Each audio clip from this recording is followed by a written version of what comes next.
ہم سے شاید یہ نہ پوچھا جائے کہ ہم مسواک کرتے تھے یا ٹوتھ برش، پانی کھڑے ہو کر پیتے تھے یا بیٹھ کر، کھانا ہاتھ سے کھاتے تھے یا کانٹا چھری سے، بال مہندی سے رنگتے تھے یا خضاب لگاتے تھے، نماز میں ہاتھ اوپر باندھتے تھے یا نیچے۔ لیکن یہ ضرور پوچھا جائے گا کہ سچ بولتے تھے یا جھوٹ، حلال کھاتے تھے یا حرام، عزیز و قارب اور یتیم و مساکین کا خیال رکھتے تھے یا اسراف کرتے تھے،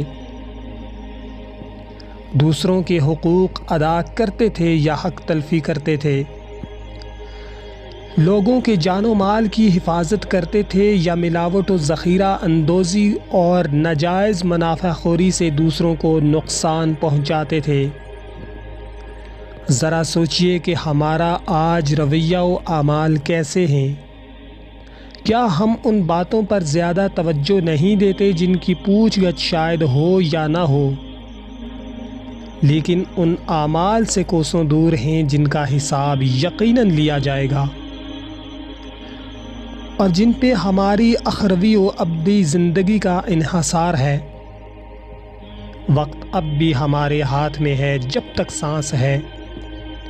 اگر ہم خود سے مخلص ہیں اور کسی غلط فہمی کا شکار نہیں تو رویے بدلنے ہوں گے۔